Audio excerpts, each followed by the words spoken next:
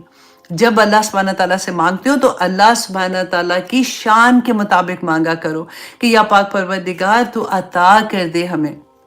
ہمارے اندر جو دنیا کے خوف ہیں، ہمارے اندر جو دنیا کی لذتیں ہیں، یا پاک پروردگار جو غلط لذتیں ہیں ان کو ہم سے دور کر دے۔ دیکھیں دنیا بھی، اولاد بھی، مال بھی، رشتے داریاں بھی، یہ سب کچھ اللہ کی نعمتیں ہیں، ان کو یوز کرنے کی منع نہیں ہے، ان کو انجوائے کرنے کا منع نہیں ہے۔ منع صرف یہاں پہ ہے کہ جہاں پہ آپ حد سے گزر جاتے ہیں، جہاں پہ آپ اللہ سبحانہ تعالیٰ کے احکامات کو چھوڑ دیتے ہیں اور آپ دوسری ایک ہی تو چیز دیکھیں، دنیا میں 2 چیزیں، کس کی مانیں گے؟ اللہ کی مانیں گے یا شیطان کی مانیں گے؟ بیچ میں کیا ہے؟ کچھ بھی نہیں ہے۔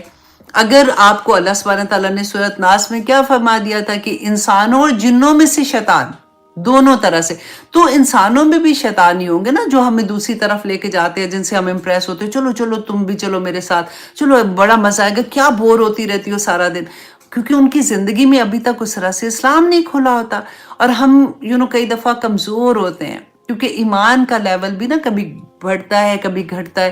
دعا کیا کرے جب گھٹتا ہے نا اور زور لگایا کریں، یا پاک پروردگار مجھے واپس اس طرح سے کر دے جیسے میں پہلے تھی۔ اور ہوتا ہے، ایسا نہیں ہے کہ یہ بڑے بڑے نیک لوگ بھی کئی دفعہ ایسا ہو جاتا ہے، بس اللہ سے دعائیں، ایک دعائی تو ہمارے ہتھیار ہے۔ ہمارا دل بھی اللہ سبحانہ تعالیٰ کی کہتے ہیں 2 انگلیوں کے درمیان کبھی موڑ دیتے ہیں، اللہ سبحانہ تعالیٰ ادھر بھی کر سکتے ہیں۔ اللہ سبحانہ تعالیٰ فرماتے ہیں کہ جس کو اللہ ہدایت دے دے اس کو کوئی گمراہ نہیں کر سکتا، اور جس کو اللہ گمراہ کر دے اس کو کوئی ہدایت نہیں دے سکتا۔ تو اللہ نے ہمیں ہدایت دینی ہے نا، تو اللہ سبحانہ تعالیٰ، اب دیکھیے آیت نمبر 30، اللہ اکبر۔ اب یہاں پہ اللہ سبحانہ تعالیٰ واپس جو بات ہمیں سمجھا رہے ہیں نا، اس میں ایک اور بڑی گہری بات آپ کو سمجھ آئے گی کہ جب رسول اللہ صلی اللہ علیہ وسلم پلان کر رہے تھے مدینہ میں ہجرت کرنے کا، تو وہاں کے جو لوگ تھے وہ رسول اللہ صلی اللہ علیہ وسلم کو قتل کرنے کا منصوبہ بنا رہے تھے، اور دار الندوہ میں بیٹھ کے سارے بڑے بڑے لوگ اکٹھے تھے۔ تو اللہ سبحانہ تعالیٰ نے وہاں پہ بیٹھے جو وہ سرگوشیاں کر رہے تھے وہ بھی بیان کر دیا۔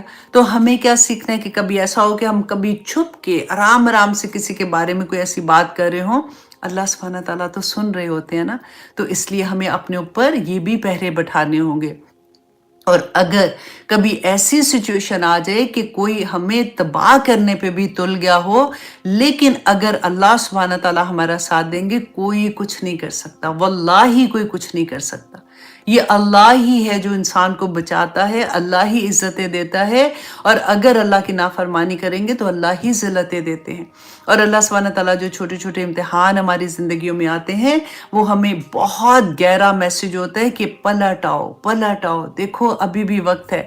تو وہ چھوٹی چھوٹی چیزوں سے جب ہم نہیں سمجھتے تو پھر ایک بڑا تھپڑ آ جاتا ہے ہمیں، پھر ہم روتے ہیں، پھر ہمیں سمجھ نہیں آتی۔ پھر بھی اگر پلٹ جائیں تو سودا سستا ہے، پھر بھی فری کا سودا ہے۔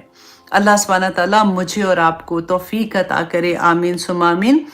وَإِذْ يَمْكُرُوا، اور جب چالے چل رہے تھے، بِكَ، ساتھ آپ کے، الذین کفروا، وہ لوگ جنہوں نے کفر کیا تھا، لیثبتوک، تاکہ وہ قید کر لیں آپ کو، اور یقتلوک، یا پھر آپ کو قتل کر دیں، اور یخرجوک، یا پھر وہ آپ کو نکال دے۔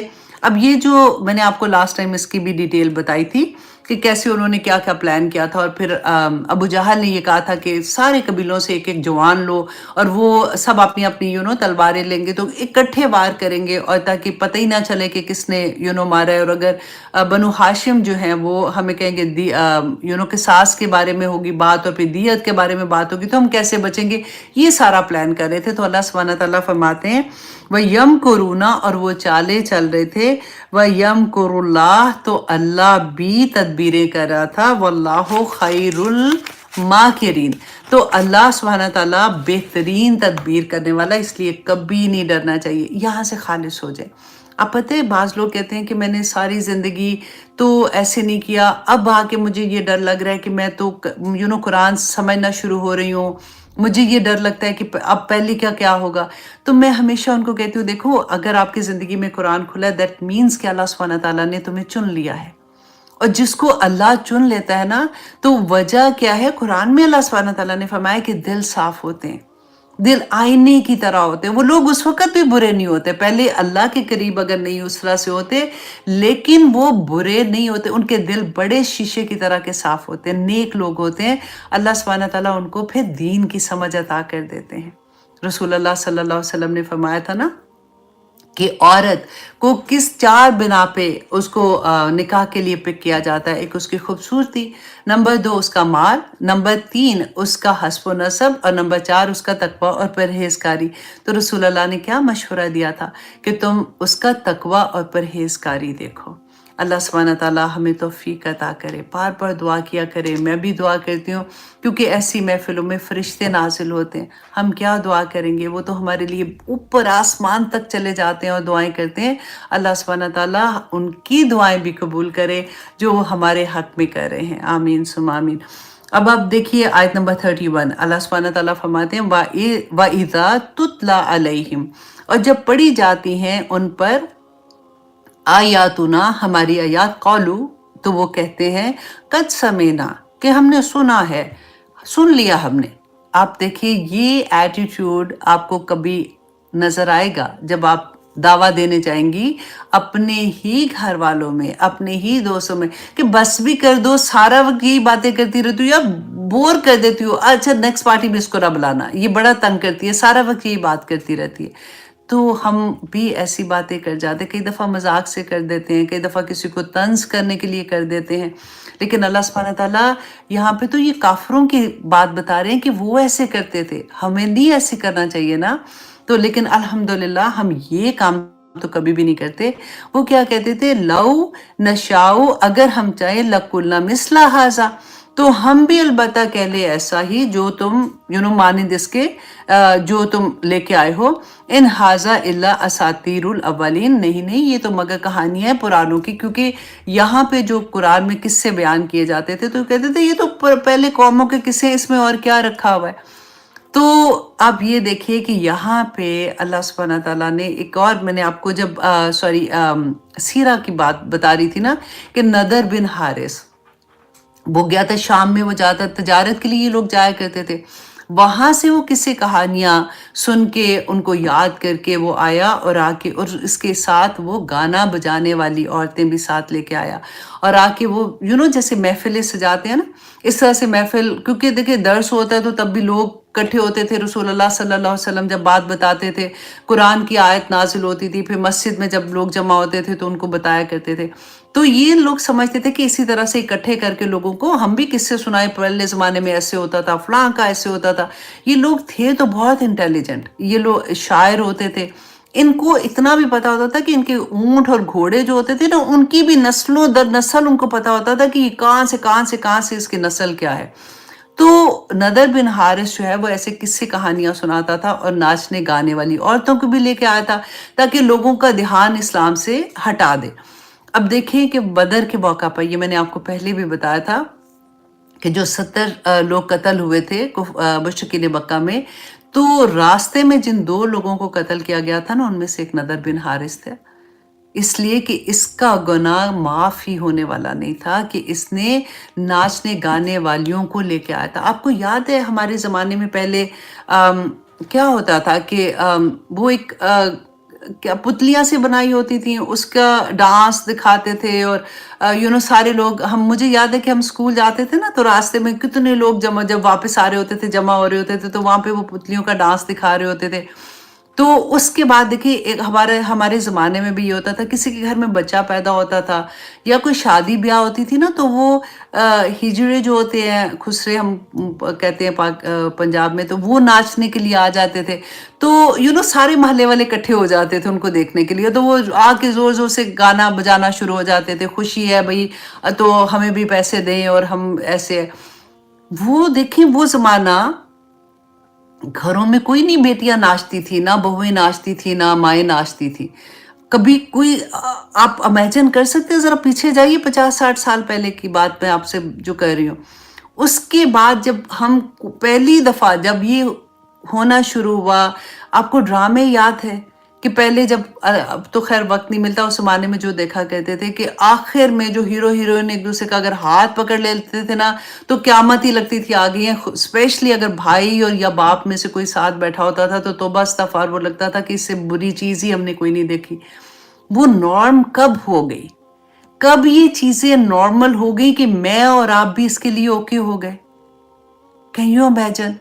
اسی طرح سے برائیاں سوسائٹی میں پینیٹریٹ ہوتی جاتی ہیں اور نارم ہوتی رہتی ہیں اور ہمارے لیے وہ عام سی بات ہو جاتی ہے۔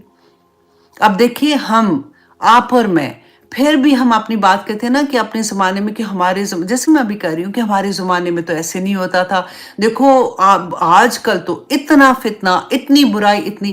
میں ہمیشہ یہ کہتی ہوں کہ اس زمانے میں جو ہوتا تھا تو ماں باپ کو شابش دو کہ انہوں نے ہماری جو تربیت کی یا جس طرح سے ہمیں رکھا، ہمارے جو بچے آگے جو کچھ کر رہے ہیں نا تو تھپڑ ہمیں پڑنے چاہیے، کیونکہ ان کی تربیت ہم نے کی ہے، ہم نے اپنے بچوں کو ایسے اس دنیا میں کیا ہے، اس کی کوئی قصور اپنے کسی اور کو دینے کی ضرورت نہیں۔ زمانہ کوئی خراب نہیں ہے، ہم ہی زمانہ ہے، ہم نے سارا کچھ کیا ہے۔ آج بھی اگر ہم کھڑے نہیں ہوں گے نا تو واللہ اللہ سبحانہ تعالیٰ کے سامنے جواب دینا پڑے گا۔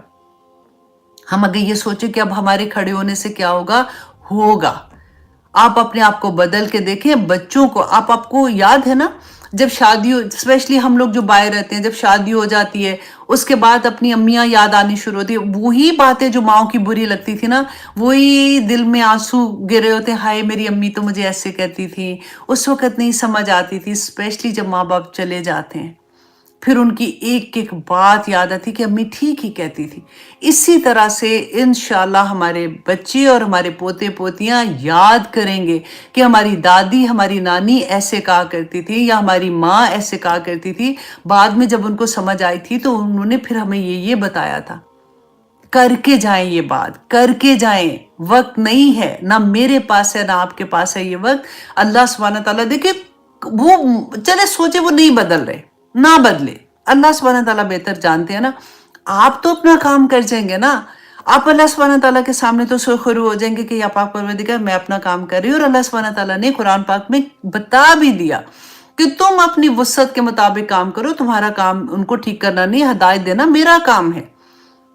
تو ہمیں تو اتنا آسان کام، آج کی دنیا میں اللہ کا پیغام دینا اتنا آسان ہے، اتنا آسان ہے. اب تو میڈیا ہے، ایک بات کرو آپ کتنے لوگوں تک آپ کی بات پہنچ جاتی ہے. اللہ اکبر. تو اب دیکھیے ہر چیز کے برے بھی افیکٹ ہیں اور اچھے بھی ہیں. میڈیا اگر برا ہے تو میڈیا اچھا بھی ہے. آپ نے کیا یوز کرنا ہے وہ تو آپ کو پتا ہے نا، کہ پھر آپ نے کیا چیز دیکھنی ہے کیا چیز نہیں دیکھنی ہے. اللہ سبحانہ تعالیٰ ہم سب کو سمجھ عطا کرے. اور اب آیت نمبر 32. وَإِذْ قَالُوا، اور جب انہوں نے کہا اللہم. اب ان کی کانفیڈنس دیکھیے. اب یہاں پہ ہمیں ایک بہت بڑا سبق ملتا ہے کہ لوگ عمل کرے نہ کرے. بعض دفعہ آنکھ دیکھ رہی ہوتی ہے کہ ان کے عمل بالکل ایسے ہیں کہ پتہ ہی نہیں چلتا کہ مسلمان بھی ہیں کہ نہیں ہیں. لیکن جب اسلام کی بات آئے گی تو وہ ایسے بحث کریں گے کہ آپ کو شرمندہ کر دیں گے. وہی ایٹیٹیوڈ آپ کو یہاں پہ نظر آئے گا کہ اللہ سبحانہ تعالیٰ فرماتے ہیں وَإِذْ قَالُوا، اور جب انہوں نے کہا اللہم، اے اللہ. مشرکین مکہ اللہ کو مانتے تھے، اللہ کی نہیں مانتے تھے. خانہ کعبہ کا طواف بھی کرتے تھے. جو لوگ حج کرنے آتے تھے ان کی خدمتیں بھی کرتے تھے. اور اب وہ دعا کیا کریں؟ اللہم، اے اللہ، ان کان ھذا ھو الحق، اگر یہ سارا حق ہے جو رسول اللہ صلی اللہ علیہ وسلم بتا رہے ہیں تو من عندکا، تیرے پاس سے آیا ہے. یہ جو قرآن پیش کر رہے ہیں اللہ سبحانہ تعالیٰ، یہ تیرے پاس سے آیا. فَأَمْطِرْ عَلَيْنَا حِجَارَةً، تو برسا ہمارے اوپر پتھر. من السماء، آسمان سے. کانفیڈنس کی انتہا ہے نا کہ یا پاک پروردگار اگر یہ سچ ہے نا، کیونکہ ان کو یہ پتا تھا وہ یہ سمجھتے تھے سچ نہیں ہے، تو ہمارے اوپر پھر پتھر برسا یا پاک پروردگار. اب اتنا، یا پھر لیا ہم پر بھی عذاب علیم، دردناک عذاب لیا تو ہمیں بھی پتہ چلے کہ یہ سارا کچھ جو ہے یہ سچ ہے. ان کی بات ذرا آپ سنیں. اللہ سبحانہ تعالیٰ اس کا جواب کیا دے رہے ہیں؟ وَمَا كَانَ اللَّهُ، اور نہیں ہے اللہ لِيُعَذِّبُهُمْ، کہ وہ عذاب دے انہیں. وَأَنْتَ فِيهِمْ، جبکہ آپ ان کے درمیان ہیں. رسول اللہ صلی اللہ علیہ وسلم تو رحمت للعالمین تھے نا. تو اللہ سبحانہ تعالیٰ فرما رہے ہیں کہ دیکھو، جب تک رسول تمہارے اندر مکہ کے اندر ہے نا تو مکہ پہ عذاب نہیں آ سکتا. آپ نے پہلے بھی قصے پڑھے کہ جس قوم پہ بھی عذاب آیا تھا تو نبی جو اس وقت کے تھے ان کو حکم ہوتا تھا وہ نکل جائیں ان لوگوں کو لے کے جو ان کے ساتھ ایمان لائے ہیں، تو اس کے بعد عذاب آتا تھا. تو اللہ سبحانہ تعالیٰ فرما رہے ہیں کہ ان کے اوپر عذاب نہیں آئے گا کیونکہ آپ ان کے درمیان میں ہیں. وَمَا كَانَ اللَّهُ مُعَذِّبُهُمْ، اور نہیں ہے اللہ عذاب دینے والا انہیں. وَهُمْ يَسْتَغْفِرُونَ، جبکہ وہ استغفار کریں. کتنی بڑی بات ہے کہ اللہ سبحانہ تعالیٰ، کیونکہ وہاں پہ جو مسلمان تھے وہ استغفار کرتے تھے نا. کچھ تھوڑے تھے مسلمان لیکن تھے. اور اگر آپ یہ سوچیں کہ یہ مدینہ آنے کے بعد، بدر کے بعد یہ نازل ہوئی ہے، تو ابھی وہاں پہ جو کمزور مسلمان تھے جو ہجرت نہیں کر سکے تھے وہ ادھر تھے مکہ میں اور وہ استغفار کرتے تھے.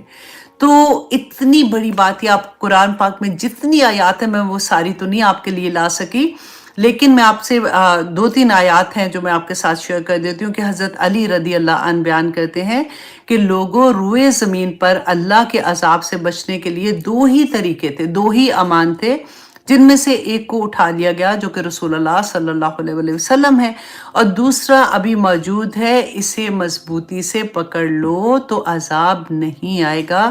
اور وہ کیا ہے کہ استغفار کرتے رہو.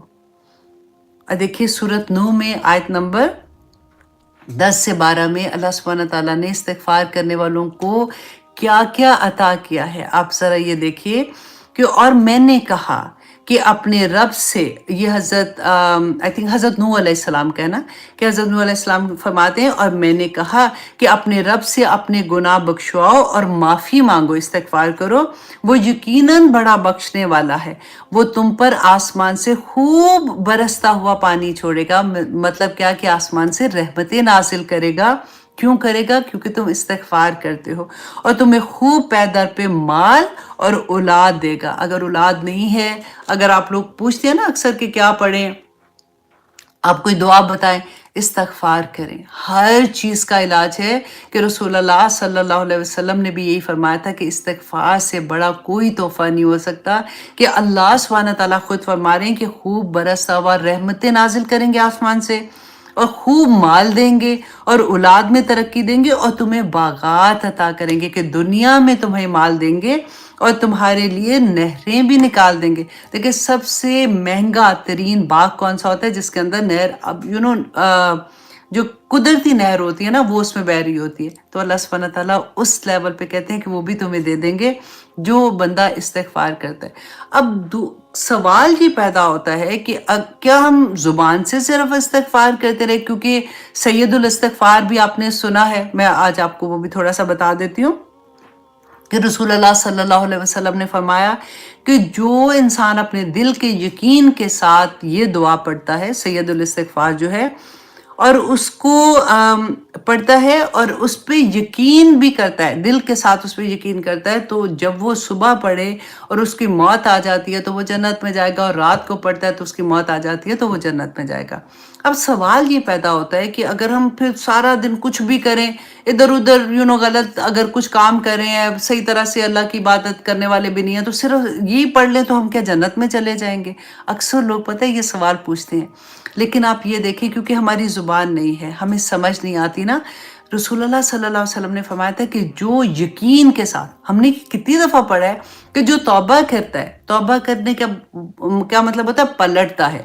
جو پلٹ کر آتا ہے اور توبہ کہتا ہے کہ یا پاک پروردگار اب آج کے بعد میں یہ کام نہیں کروں گا، اور اس میں جم جاتا ہے نا، اللہ سبحانہ تعالیٰ اس کے سارے گناہ نیکیوں میں بدل دیتے ہیں. ابھی تھوڑی دیر پہلے ہم بات کر رہے تھے، وہی بات ہے کہ جب انسان توبہ کر لے، اور آپ کو وہ یاد ہے حدیث کے ایک بندہ ہے، اس نے جب قتل کیے تھے بہت زیادہ، پھر وہ 100 قتل ہو گئے تو وہ جاتا ہے، وہ کہتا ہے کہ میں کیسے اللہ سبحانہ تعالیٰ مجھے معاف کریں گے؟ تو اس نے کہا کہ تم استغفار کرو گے اللہ کیوں نہیں معاف کرے گا؟ اس اللہ اور بندے کے درمیان میں اور کوئی نہیں ہوتا، تم بس یہ شہر چھوڑ دو کیونکہ اس شہر میں تمہارے دوست ہیں، وہ تمہیں کبھی اس سائٹ پہ نہیں آنے دیں گے.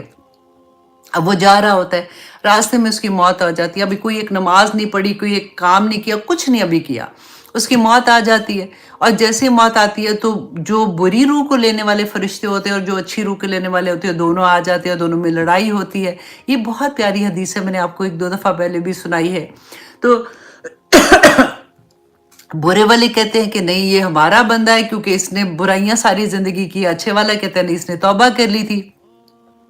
اللہ سبحانہ تعالیٰ کے پاس سے بات جاتی ہے، اللہ سبحانہ تعالیٰ فرماتے ہیں کہ وہ زمین کو ناپ لو کہ جس سائٹ پہ یہ زیادہ ہے، کیونکہ یہ نیکی کی طرف جا رہا تھا، اگر وہاں کا فاصلہ کم ہے جانے کا تو وہ پھر جنت میں جائے گا، اور اگر دوسری طرف کا تو وہ دوسرے والے فرشتے اس کی جان لے کے جائیں گے. تو اللہ سبحانہ تعالیٰ نے خود فرمایا، رسول اللہ صلی اللہ علیہ وسلم نے بتایا تھا کہ اللہ سبحانہ تعالیٰ نے ادھر کی زمین جو تھی نا برائی کی، جہاں پہ ناپنی تھی کہ وہ برائی کی طرف جائے گا، وہ لمبی کر دی تاکہ وہ دوسری طرف چلا جائے. تو اللہ سبحانہ تعالیٰ ایسے محبت کرتے ہیں بندوں سے. تو یہ بالکل وہی بات ہے کہ جب استغفار کرتے ہیں اور پھر اس پہ جم جاتے ہیں. ایسے نہیں ہے، یہ تو منافقت ہو گئی، یہ تو فاسق ہو گیا بندہ کہ منہ سے استغفار پڑھے، سید الاستغفار پڑھے اور پھر عمل ویسے کا ویسا ہو گیا، تو یہ تو بہت بری بات ہو جائے گی، اور اس میں تو اللہ سبحانہ تعالیٰ کا غضب بلکہ آ جاتا ہے بندے کے اوپر. تو اب سید الاستغفار آپ لوگ بھی یاد کر لیجیے، مجھے پتہ ہے آپ لوگوں میں سے اکثر کو آتی ہوگی انشاءاللہ. اللہم انت ربی، اے اللہ تو میرا پالنے والا ہے، لا الہ الا انت، کہ نہیں ہے کوئی معبود سوائے تیرے، خلقتنی تو نے مجھے پیدا کیا ہے، وَأَنَا عَبْدُكَ، اے اللہ میں تیرا بندہ ہوں، وَأَنَا عَلَىٰ عَهْدِكَ، اور میں تیرے عہد پر، وَوَعْدِكَ، اور میں نے جو تجھ سے وعدہ کیے ہیں نا، مَسْتَطَعْتُ، اپنی پوری کی پوری استطاعت کے ساتھ اس پر قائم ہوں. اعوذ بکا، اے اللہ میں تیری پناہ میں آتی ہوں، من شر ما صنعت، ہر اس برائی سے جو میں نے کی ہے، ابو میں اس بات کا اقرار کرتی ہوں، لکا آپ کے سامنے، اے اللہ، بنعمتی کا علیہ، ہر اس نعمت کی میرے اللہ جو تو نے میرے اوپر کی، ابو اور اے اللہ میں اس بات کا اعتراف کرتی ہوں، بذنبی، اپنے تمام گناہوں کا جو مجھ سے ہو گئے، فاغفر لی، اے اللہ تو مجھے معاف کر دے، فَإِنَّهُ لَا يَغْفِرُ الذُّنُوبَ، کہ بے شک نہیں کوئی گناہوں کو معاف کرنے والا الا انت، سوائے تیری ذات کے. تو اب دیکھیں یہ جب عہد کرے اللہ سبحانہ تعالیٰ سے تو اس کا مطلب کیا ہے؟ یہی مطلب ہے نا کہ اس کے بعد اللہ سبحانہ تعالیٰ میں کوئی کوشش مستطاعت کہ پوری طاقت، پوری جتنی میری اپنی ذات میں ہمت ہے، میں اس کے مطابق کوشش کروں گی کہ آج کے بعد میں تیرے حکم کی حکم عدولی نہیں کروں گی. تو پھر تو معافی ملے گی نا. ایسے تو نہیں ہو سکتا کہ پھر اللہ سبحانہ تعالیٰ معاف نہ کرے. اللہ سبحانہ تعالیٰ کے وعدے پکے اور سچے ہیں. اب آگے دیکھیے آیت نمبر 34 سورۃ الانفال کہ وَمَا لَهُمْ کیا ہے انہیں اللہ کہ نہ یعذبہم کہ اللہ ان کو عذاب دے اللہ یعذبہم اللہ کہ اللہ ان کو عذاب دے وہم یصدون حالانکہ وہ روکتے ہیں عن المسجد الحرام مسجد حرام سے وما کانوا اولیاءہ اور نہیں ہے وہ اس کے متولی ان اولیاءہ نہیں وہ متولی اس کے الا المتقون مگر متقی لوگ. اب یہاں پہ اللہ سبحانہ تعالیٰ فرما رہے ہیں ولیکن اکثرہم لا یعلمون لیکن اکثر لوگ نہیں جانتے کہ اللہ سبحانہ تعالیٰ فرماتے ہیں کہ مجھے مطلب ان کا کام کون سے انہوں نے اچھے کام کیے ہیں کہ اللہ سبحانہ تعالیٰ کی طرف سے عذاب ان پہ نہ آئے کیونکہ یہ سمجھتے ہیں یہ خانہ کعبہ کے متولی ہیں کیونکہ وہ کہتے تھے ہم نے بہت دفعہ سیرہ میں بھی پڑھا نا. تو اللہ سبحانہ تعالیٰ فرماتے کہ نہیں اس کے متولی جو ہیں وہ صرف نیک لوگ ہیں جو خانہ کعبہ کے متولی ہیں. یہاں سے ہمیں یہ پتہ چلتا ہے کہ مسجدوں کو بھی جو حفاظت کرنے والے مسجدوں کے امام یا مسجدوں کے جو کمیٹی ہوتی ہے اس میں بھی ہمیں یہ بات سوچنی پڑتی ہے کہ اللہ سبحانہ تعالیٰ فرماتے ہیں کہ سوائے مومن کے سوائے نیک لوگوں کے اس کی حفاظت اور کرو بھی تو کچھ نہیں ملنے والا تمہیں اس کا کوئی اجر نہیں ملے گا کیونکہ اللہ سبحانہ تعالیٰ فرماتے ہیں وَمَا كَانَ اور نہیں تھی صلاتہم ان کی نماز عند البیتی پاس بیت اللہ کے الا مکاءً سوائے سیٹیاں بجانا و تسدیتاً اور تالیاں بجانا. فذوقوا العذاب اللہ اکبر تو چکھو عذاب بما کنتم تکفرون اس وجہ سے جو تم کفر کرتے تھے. تو کیونکہ یہ لوگ جب طواف کرتے تھے خانہ کعبہ کا تو ان کی عبادت کا طریقہ کیا تھا وہ سیٹیاں بجانا تالیاں بجانا. اب آپ یہ دیکھیے میں سوچ رہی تھی کہ یہاں پہ تو ایسا نہیں ہوتا لیکن پاکستان میں نا کیونکہ مسجدیں ہر محلے میں ہیں اور لاؤڈ اسپیکر میں ہمیں آواز بھی آتی ہے اذان کی.